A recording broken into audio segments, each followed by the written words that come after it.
फर्जी मार्कशीट आ गई राजस्थान के अंदर। सारे उत्तर प्रदेश बिहार से फर्जी मार्कशीटें लेके आधे से ज्यादा लोग सरपंच बन गए। बड़ी दिक्कत हुई उनके साथ। जैसी सरकार बदलते इन्होंने कहा वो केस तो वापस लेंगे, लेकिन एक नया काम चालू करते हैं कि कहीं वसुंधरा से पीछे नहीं रह जाए। उसने तो फर्जी मार्कशीटों का कारोबार बढ़ाया। गहलोत जी ने पेपर लीक की नई दुकान राजस्थान के अंदर खोल दी कि पेपर ही लेके चले जाओ सारे के सारे, मैं पेपर लीक राजस्थान के अंदर करवा रहा हूं। गहलोत जी से मैं पूछना चाहता हूं,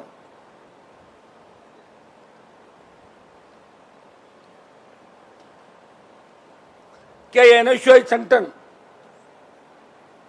जो आपकी पार्टी का संगठन है, जिन तक भूख हड़ताल की, मुझे बुलाया, मैं गया, इनका आमंत्रण खत्म कराया और दोबारा मैंने कहा कि आप जितने भी पूर्व छात्र संघ अध्यक्ष हैं इनको बुला लो, बिना झंडे का आंदोलन हम राजस्थान के अंदर करेंगे। और वो आंदोलन होगा सिर्फ छात्र संघ चुनाव का, बेरोजगारों को रोजगार, युवाओं को न्याय। भाइयों, जब बुलाया था उस समय एमएलए तो कोई नहीं आया, छात्र संघ जो अध्यक्ष हैं 2-3-4 लोग उस दिन जरूर आए थे, लेकिन जब हमने प्रेस कॉन्फ्रेंस करके इस चुनाव की तारीख की घोषणा करी तब एक भी पूर्व अध्यक्ष मेरे हिसाब से कोई नहीं आया था। पूर्व अध्यक्ष भी मुझे ही मान लो, एमपी भी मैं ही था। और चूंकि मेरे छोटे भाई है, मुझे वो दिन भी याद है जब जोटवाड़ा के अंदर मेरी गाड़ी पे हमला हुआ था। उस समय राजस्थान विश्वविद्यालय के मुख्य द्वार पे 10,000 से ज्यादा छात्रों ने, कोई संगठन नहीं देखा, कोई एनएसयूआई का था, कोई एसएफआई का था, कोई विद्यार्थी परिषद, कोई निर्दलीय, कोई दूसरी पार्टी का था, सबने कहा था कि हमारे बड़े भाई पे हमला हुआ है। और पुलिस ने लाठियां भांजी इन पे, बहुत से बच्चे घायल हो गए, लेकिन जिस आईजी ने इन पे लाठीचार्ज कराया उसका जैसे ही मेरा मौका लेगा उसका टिकट काट दिया, वो घूम रहा सड़कों के ऊपर। मैं भी भूलता नहीं हूं कोई चीज, ये मेरी आदत है। जो मेरे लोगों को परेशान करता है मैं उसको जरूर परेशान करता हूं, बड़ी पंचायती नहीं करता। और जब मौका लगता है तो मौके पे छक्का लगाता हूं, और या क्लीन बोल्ड, बीच में कभी नहीं रहता मैं। एक ही चीज होती है मेरी राजनीति। आज जिस तरह शहीद स्मारक से लेकर आप तमाम जगह देख लें कि हमारे बच्चे रोज, ये फर्जी मार्कशीट आ गई राजस्थान के अंदर। सारे उत्तर प्रदेश बिहार से फर्जी मार्कशीटें लेके आधे से ज्यादा लोग सरपंच बन गए। बड़ी दिक्कत हुई उनके साथ। जैसी सरकार बदलते इन्होंने कहा वो केस तो वापस लेंगे, लेकिन एक नया काम चालू करते हैं कि कहीं वसुंधरा से पीछे नहीं रह जाए। उसने तो फर्जी मार्कशीटों का कारोबार बढ़ाया।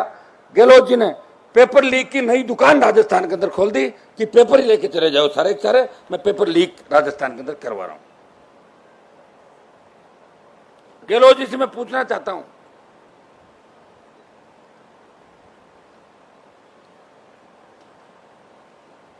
क्या ये एनएसयूआई संगठन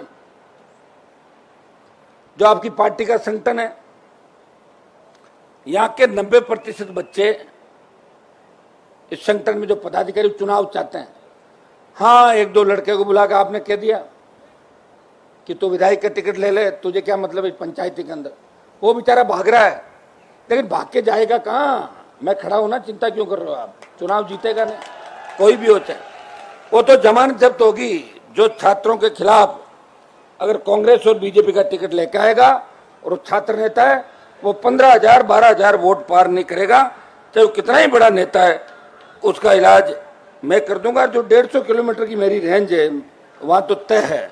तो मिसाइल बल्लभनगर तक चली गई हमारी, बल्लभनगर चली गई, कोटपुरली से कसाना जी आते हैं हमारे रामस्वरूप जी। पिछली बार 30,000 वोट राष्ट्रीय लोकतांत्रिक पार्टी को कसाना जी कैंडिडेट से मिले। और जब हमने किसान बिल के मामले में बॉर्डर जाम किया था तो शुरुआत कसाना जी ने, इसको साइड में करना,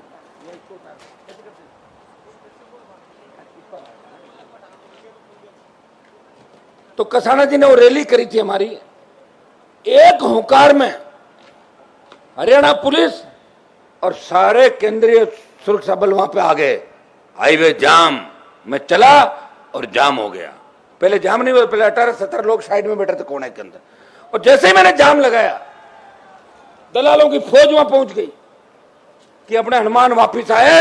उससे पहले बॉर्डर के बैरिकेड उसके पास बैठ जाओ चिपके, तो अपने को भगाएगा तो नहीं, आएगा तो देख लेंगे। जब मैं दोबारा गया 60-70 हजार आदमी लेके, लड़कों ने कहा हम तो अंदर घुसेंगे। मैंने कहा देखो आगे कौन लोग बैठे हैं, कि लोग तो अपने वाले ही हैं, तो बैठे रहने दो उनको, अपन 100 मीटर दूर टेंट लगा लेते, क्या फर्क पड़ता है। भाइयों क्या क्या संघर्ष हम लोगों ने नहीं किया, और किसके लिए किया, आपके लिए किया। मुख्यमंत्री जी, आप जिस तरह बीजेपी से मिलकर काम कर रहे हो, और आपने खुद ये कहा कि वसुंधरा अगर नहीं होती तो मेरी सरकार नहीं बचती। और ये जो लाल डायरी का खेल है, ये चुप कैसे हो गई लाल डायरी, बताओ मुझे कहां चली गई। क्योंकि अगले जो पन्ने थे वो भारतीय जनता पार्टी के नेताओं के नाम थे, इसलिए लाल डायरी बंद करो, और लाल डायरी जो लेके आया उसको दूसरी पार्टी के अंदर घुसाओ, और वो सीट छोड़ के और उसको दूसरी पार्टी में, नहीं तो कह देंगे कि बीजेपी के लोगों ने लाल डायरी से सरकार को बदनाम किया, बीजेपी के खुद लोग इसके अंदर शामिल है। भाइयों, बीजेपी शासन चुनाव में क्यों नहीं बोल रही है, बड़ी बड़ी डींग हाँकते भाजपा के नेता, कोई नड्डा जी की यात्रा में बैठा है, कोई कहीं लगा हुआ है।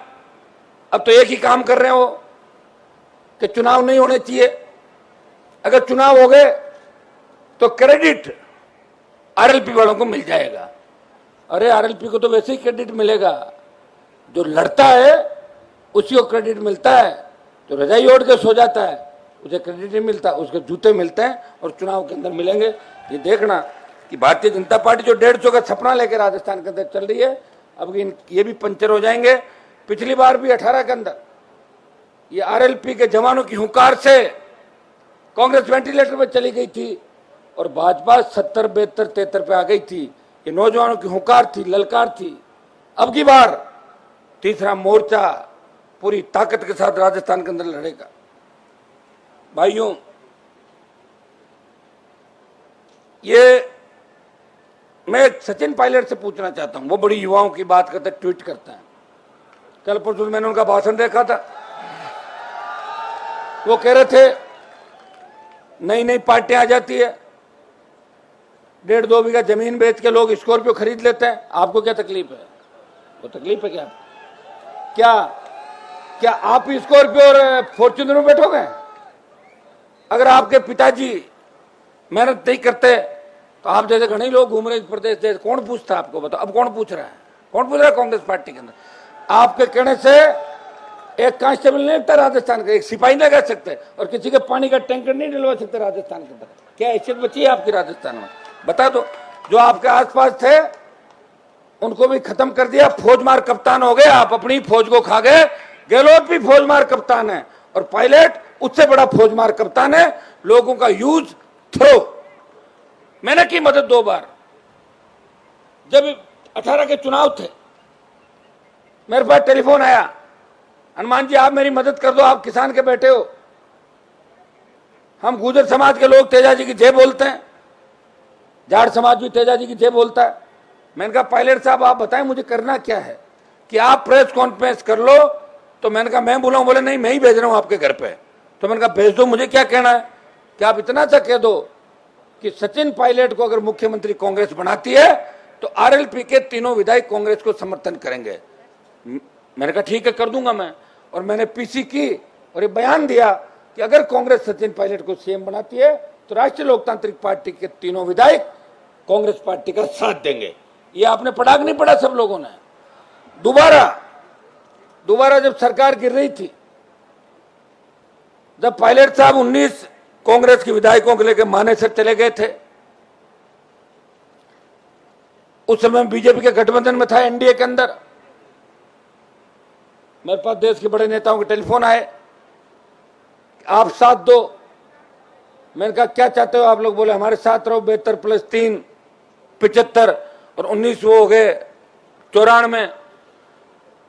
मैंने 72 + 3 साथ दिया, और मैंने उस समय इस बात का भी खुलासा कराया कि हम साथ तो दे देंगे, लेकिन मुख्यमंत्री का चेहरा कौन है पहले बताओ, किसको कि एरे गेरे को सीएम बना दो, आरएलपी के तीनों विधायक वोट नहीं देंगे। मैंने कहा पायलट को अगर बनाते हो तो तीनों आरएलपी के विधायक साथ है। भाइयों ये बात भी सुनी थी कि नहीं सुनी थी आपने? कितनी बार मदद कर दी मैंने? 2 बार। मेरे लिए कोई मदद नहीं मांग रहा हूं, मुझे उन पर तरस आता है कि किस तरह उनको कोने के अंदर बिठा दिया, लेकिन अभी भी जमीर नहीं जाग रहा है। मैं पूछना चाहता हूं कि छात्र संघों में आप अपना क्लियर करो ना, एजेंडा क्या आपका? आप क्या चाहते हो, छात्र संघ चुनाव हो या नहीं हो, बता दो आप, क्योंकि सबसे ज्यादा आपके जयकार है इन नौजवानों ने लगाए हैं। सबसे ज्यादा आपकी जो फैन फॉलोइंग है ये नौजवान छात्र है। पायलट साहब चुनाव आ जाएंगे, बड़े से बड़े नेता है, आप वसुंधरा पर आरोप लगाते थे कि मेरी बात हो गई प्रियंका गांधी राहुल गांधी से, वसुंधरा की जांच हो जाएगी, हुई तो नहीं जांच। आप रोज फोन करते थे, मेरे को करते थे, कभी किसान जी को भी करते थे कि कॉफी पिलाऊंगा सीएम हाउस में। चले गए क्या सीएम हाउस के अंदर? अपने पीली क्या कॉफी सीएम हाउस के अंदर? कितना बेवकूफ बनाओगे लोगों को, बताओ। मीडिया वालों को कहते थे भाई चिंता मत कर, 15 दिन बाद सीएम हाउस में कॉफी पियेंगे, जब बैठ के बात कर लेंगे। कहाँ गई कॉफी आपकी? ठंडी हो गई कॉफी तो। प्रदेश में दो ही पार्टियां हैं, दो ही वादे करती है, आपके बीच आती है। जब छात्र संघ चुनाव बंद कराए तो इन पार्टियों को ये लगा होगा, ये भूल गए कि थर्ड फ्रंट भी राजस्थान के अंदर है, तीसरी पार्टी भी है, जो राजस्थान के किसान के बेटों ने अपने खून पसीने से, किसानों ने आशीर्वाद से उस पार्टी को आशीर्वाद दिया, और 70 साल की व्यवस्था को बदलने के लिए वो पहला दल जिसका झंडा आपके साथ है। मुझे झंडे के साथ आंदोलन क्यों करना पड़ा ये भी मैं आपको बता दूं। पहले सब जो विश्वविद्यालय के जितने भी छात्र नेताएं बैठे हैं, इन सब ने जब आमरण अनशन किया राजस्थान यूनिवर्सिटी के अंदर, ये सारे अपनी ताकत लगा रहे थे। 8-10 दिन तक भूख हड़ताल की, मुझे बुलाया, मैं गया, इनका आमरण अनशन खत्म कराया, और दोबारा मैंने कहा कि आप जितने भी पूर्व छात्र संघ अध्यक्ष हैं इनको बुला लो, बिना झंडे का आंदोलन हम राजस्थान के अंदर करेंगे। और वो आंदोलन होगा सिर्फ छात्र संघ चुनाव का, बेरोजगारों को रोजगार, युवाओं को न्याय। भाइयों, जब बुलाया था उस समय एमएलए तो कोई नहीं आया, छात्र संघ के जो अध्यक्ष हैं 2-3-4 लोग उस दिन जरूर आए थे, लेकिन जब हमने प्रेस कॉन्फ्रेंस करके इस चुनाव की तारीख की घोषणा करी तब एक भी पूर्व अध्यक्ष मेरे हिसाब से कोई नहीं आया था। पूर्व अध्यक्ष भी मुझे ही मान लो, एमपी भी मैं ही था, और चूंकि ये मेरे छोटे भाई है, मुझे वो दिन भी याद है जब जोटवाड़ा के अंदर मेरी गाड़ी पे हमला हुआ था। उस समय राजस्थान विश्वविद्यालय के मुख्य द्वार पे 10,000 से ज्यादा छात्रों ने, कोई संगठन नहीं देखा, कोई एनएसयूआई का था, कोई एसएफआई का था, कोई विद्यार्थी परिषद, कोई निर्दलीय, कोई दूसरी पार्टी का था, सबने कहा था कि हमारे बड़े भाई पे हमला हुआ है, और पुलिस ने लाठियां भांजी इन पे, बहुत से बच्चे घायल हो गए, लेकिन जिस आईजी ने इन पे लाठीचार्ज कराया उसका जैसे ही मेरा मौका लेगा उसका टिकट काट दिया, वो घूम रहा सड़कों के ऊपर। मैं भी भूलता नहीं हूं कोई चीज, ये मेरी आदत है। जो मेरे लोगों को परेशान करता है मैं उसको जरूर परेशान करता हूं, बड़ी पंचायती नहीं करता, और जब मौका लगता है तो मौके पे छक्का लगाता हूं, और या क्लीन बोल्ड, बीच में कभी नहीं रहता मैं। एक ही चीज होती है मेरी राजनीति। आज जिस तरह शहीद स्मारक से लेकर आप तमाम जगह देख लें कि हमारे बच्चे रोज, ये तो मैं धन्यवाद दूंगा कमिश्नरेट के लोगों का कि अगर ये नहीं हो तो इनकी बात कौन कराए, बताओ मुझे। बेरोजगार, आज 108 एम्बुलेंस वाले लंबे समय से हड़ताल पे, सरकार को इनकी सुन लेनी चाहिए, और इनसे भी अपील करूंगा शांतिपूर्वक अपनी बात करें, इमरजेंसी सेवाओं को बंद नहीं करें, आपके साथ हम खड़े हैं, आपकी मांगे मनवाएंगे, आप चिंता नहीं करें। ये इतना मैं आश्वस्त करना चाहता हूं। जितने संविदा कर्मी, जितने नौजवान राजस्थान में हड़ताल कर रहे हैं, जयपुर की राजधानी के अंदर बैठे हैं, उन सब की बात भी आज ही करूंगा मैं, क्योंकि छात्र संघों के साथ साथ जो दूसरा नहीं पड़ा आपने ज्ञापन, 2 ज्ञापन दे रहा हूं। एक तो छात्र संघ चुनाव बहाल करो, और दूसरा ज्ञापन है बेरोजगारी भत्ता, संविदा कर्मियों को नियमितीकरण प्रदेश के अंदर, जो कमिटमेंट कांग्रेस सरकार ने किए, और खाली पद भरे, और दिल्ली की सरकार भी भरे। एक ज्ञापन इस बात का है जिसके अंदर सारे लोग आगे, चाहे वो संविदा पे है या जो खाली पद भरने की बात है, चाहे विज्ञप्ति निकालने की बात है, सरकार ने जो घोषणा करी थी उसको पूरा करें। आज हालात देखिए कि किस तरह पार्टियां अपने ही लोगों के खिलाफ लड़ती है, और गलती से कोई छोटी मोटी बात लोकतांत्रिक व्यवस्था में निकल जाती है तो उसको, जिसका कोई आका नहीं होता, उसे पार्टी से बाहर निकाल दिया जाता है। जब मुझे बीजेपी से बाहर निकाला, मैंने ऐसा कुछ भी नहीं कहा था। मैं तो वसुंधरा के लिए बोला था कि वसुंधरा जी की जाति क्या है और इनका ससुराल और इनका पति कहाँ है, यही तो बोला मैंने। क्या गलत बोला था बताओ मुझे? अगर ये पूछना अपराध है तो मैंने जरूर अपराध किया उस समय और मुझे बाहर निकाल दिया कि आप जाओ बाहर पार्टी के। कैलाश मेघवाल बोले कि देश के न्याय मंत्री भ्रष्ट है, जांच करानी चाहिए। बीजेपी की मिर्ची लगी, प्रेस कॉन्फ्रेंस के बीच में कहा कि आपको बाहर निकाला जाता है। अरे जो आदमी 85 साल की उम्र के हैं, जिन्होंने उस समय मेघवाल समाज को भाजपा से जोड़ा, हमारे समाज के लोग बीजेपी का झंडा नहीं लगाने देते थे मारवाड़ के अंदर। मेरे पिताजी कब भाजपा के अंदर आए? हम अगर सच्ची बात नहीं कहेंगे हम किससे खड़े हैं? तो मेघवाल जी को इसलिए निकाल दिया कि उन्होंने उनके चेते मंत्री पर आरोप लगा दिया। और ये सब कौन कर रहा है? जो मुख्यमंत्री बनना चाहते हैं राजस्थान में, और एक मुख्यमंत्री का चेहरा नहीं है। भाजपा में 12 दूल्हे, एक लुटेरी दुल्हन, तोरण कौन मारेगा? अभी बारात आ गई है, सत्ता खड़ी है, तोरण कौन मारेगा? तोरण का वाला कहां है? और कांग्रेस पार्टी में पायलट साहब की बारात तो बीच में ही रुकी, गाड़ी पंचर हो गई उनकी। और गहलोत साहब चाहते हैं कि मैं दूसरी बार रिपीट हो जाऊं या तीसरी बार चौथी बार रिपीट हो जाऊं, लेकिन असली में जानता हूं अशोक गहलोत को, वो यही चाहते हैं कि मेरे 5 साल आराम से निकल जाए, जनता जाए भाड़ में। लग जाएगी आचार संहिता, उसमें टाटा बाय बाय करके निकल जाओ। फिर कह देंगे अरे क्या हो गया, 21 आई थी, अगर 4 ज्यादा ज्यादा ले आया ना, पिछली बार तो 21 थी, उससे तो ज्यादा है कि नहीं है? और ये कह देंगे मैंने पायलट को तो रगड़ दिया, उसका तो इलाज कर ही दिया। जो कहेंगे क्यों नहीं कहेंगे, वो कह रहे थे रगड़ाई होनी चाहिए, दिया तो था बयान। लेकिन सचिन पायलट क्या करेंगे? मुझे उनकी चिंता है। और चिंता इसलिए मैं कई बात बोलता हूं तो कह रहे मेरे खिलाफ बोलते हैं। मैं उनके खिलाफ नहीं बोलता, मैंने तो उनकी मदद करी, 2 बार मदद करी। उनको कह दो 1 बार मदद कर देना, मैं मान लूंगा कि आपने हमारा ऋण उतार दिया। हमारा ऋण है उनके ऊपर, 1-2 और ऋण है, वो बताऊंगा नहीं मैं आपको यहाँ पब्लिकली। पहले वो ऋण उतारो, जो ऋण हमने आपके ऊपर उनको उतार दो। आप पायलट साहब कैसी बातें करते हो? उनसे मिलने का सिस्टम आप देखो, कोई मिल नहीं सकता। अब तो यह हालात है, कितना ही खास आदमी हो वो पीए से बात करेगा, वो उससे बात कर लो, पीए करेगा बात। हमारे यहां साला कोई पीए बात कर सकता है? हम खुद ही करते हैं बात जो करनी है। तो ये जो व्यवस्था है, इस व्यवस्था को कौन बदलेगा? व्यवस्था बदलने के लिए हमें नौजवानों की आवश्यकता है। नौजवान, हर क्रांति का नायक नौजवान था। तांत्या टोपे मंगल पांडे से लगा के भगत सिंह तक, देश में जितनी भी क्रांतियां हुई, इस आजादी के आंदोलन के अंदर अगर भारत माता को आजाद कराने का सबसे ज्यादा श्रेय किसी को जाता है तो देश के नौजवानों को जाता है, जिनकी वजह से लोकतंत्र खुली हवा के अंदर पर सांस ले रहे, फांसी के फंदे को चूम गए। उनको क्या मिला? उनके परिवार को क्या मिला? राज तो जवाहरलाल नेहरू ने किया था और इनकी 3, 4, 5 पीढ़ियों ने किया था। हिंदुस्तान को बर्बाद इन लोगों ने किया और बाद में मोदी जी आ गए। जो बची हुई कोई बर्बादी थी वो 5 साल, जो 13-15 साल इनका थे, उसमें बर्बाद कर दिया देश को। इनकी सोच किसान विरोधी है, इनकी सोच जवान विरोधी है। ये इनके प्रकरण सत्ता में कैसे आए, चाहे झगड़े करा के आए, चाहे कोरोना फैला के आए, चाहे दूसरा काम करें, हमें राज में आना है और मिशन 24 पूरा करना। इनका तो मिशन है 24 पूरा होकर 29 पूरा करना। ये चले जाएंगे, इनके भाई दूसरे आ जाएंगे पीछे से बैठ के। तो भाइयों, और कांग्रेस क्या कर रही है? कांग्रेस भी लड़ाई नहीं लड़ रही है। अगर कांग्रेस लड़ाई लड़ती तो तथाकथित INDIA नहीं बनाना पड़ता। तो कांग्रेस पार्टी थी ना एक जमाने के अंदर, एक तरफ कांग्रेस थी, दूसरी तरफ कोई नहीं था। कांग्रेस की स्थिति क्या हो गई?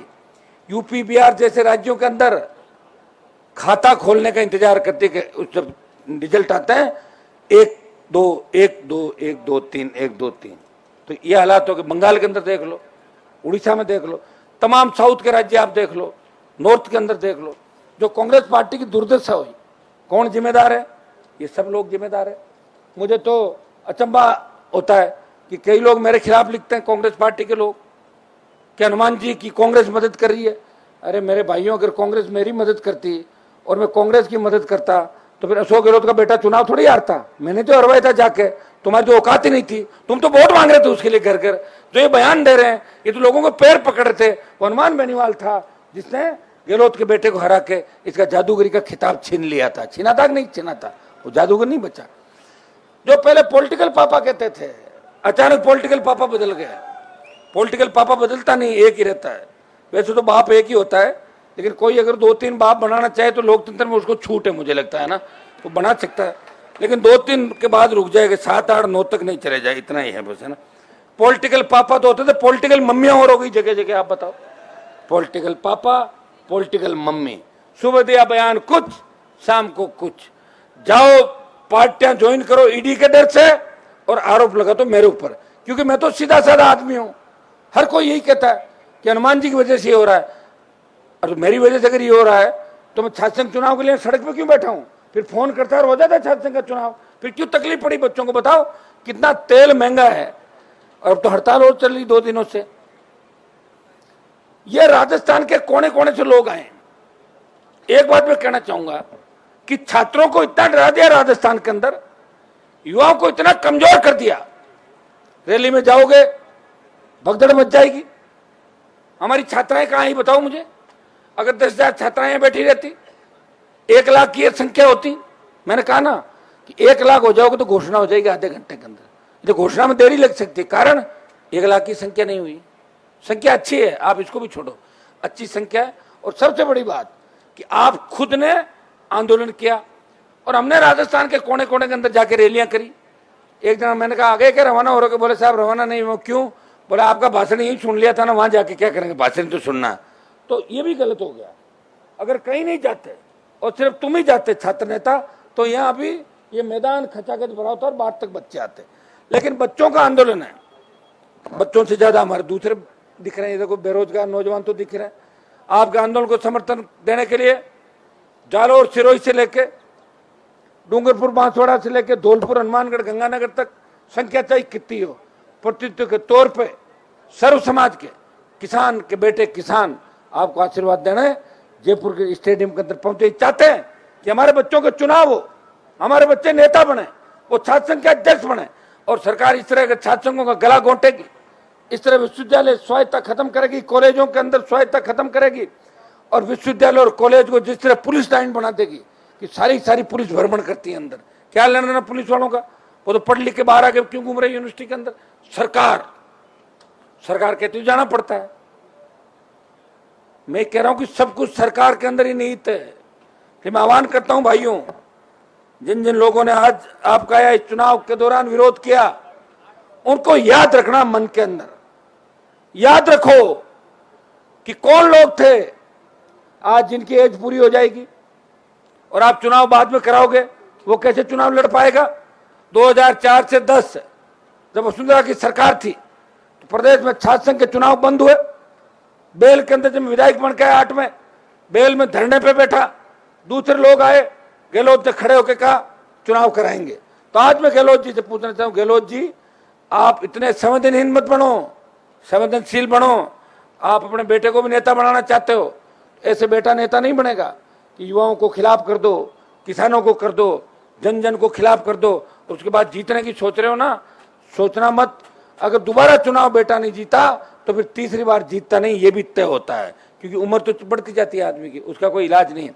तो मैं आप सब जितने भी यहाँ पे जो आए हैं यहाँ पे, अरे कहाँ गया इधर, ये लड़का कहाँ गया? कागज लिए घूम रहा था ना, जो बुलाए इधर लाना, कागज कहाँ तेरे पास, ला इधर, तो कहाँ उधर लाना, बड़ा होशियार की पूछ रही। जितने भी आप लोग यहाँ आए, और मैं सबसे ज्यादा धन्यवाद दूंगा पार्टी के पूरी टीम, पार्टी के तीनों विधायक भाई पुखराज जी गर्ग, नारायण बेनीवाल, इंदिरा बावरी, हमारे रामस्वरूप जी कसाना, छुट्टन यादव, रणदीप चौधरी, बीकानेर की पूरी टीम, पूरे राजस्थान की पूरी टीम। इनको इस बात का धन्यवाद कि इन्होंने भाषण नहीं दिया, समझ गया ना? एक दो भाषण नहीं दिया और कह दिया कि आप ही दे दो सबकी तरफ से, तो 1-1.5 घंटे का टाइम भी बच गया। इनका हनुमान जी बोल देंगे तो पूरी पार्टी बोल गई। और इन्होंने एक अच्छी पहल ये करी कि आज ये सब लोग वहां बैठे थे और आप यहाँ मंच पे थे। ये शायद राजस्थान के इतिहास में पहली बार हुआ कि स्टूडेंट लीडर मंच पे था और एमएलए नीचे बैठे हुए। वो मैंने इनको कहा, मैंने कहा मैं आ रहा हूं, अब आप लोग आगे चलो, क्योंकि हम सब इस विश्वविद्यालय की, कॉलेज की राजनीति से निकले। विश्वविद्यालय के हमारे जितने भी नेता यहाँ पे आए हैं, ये मैं बारी से इनके नाम लूंगा। भाई यहाँ से शुरू करता हूँ। महेश चौधरी मेरे साथ काफी इस कार्यक्रम में घूमे। भाई मोहित यादव बहुत ये राजस्थान विद्यालय के नेता जो मेहनत कर रहे थे सारे।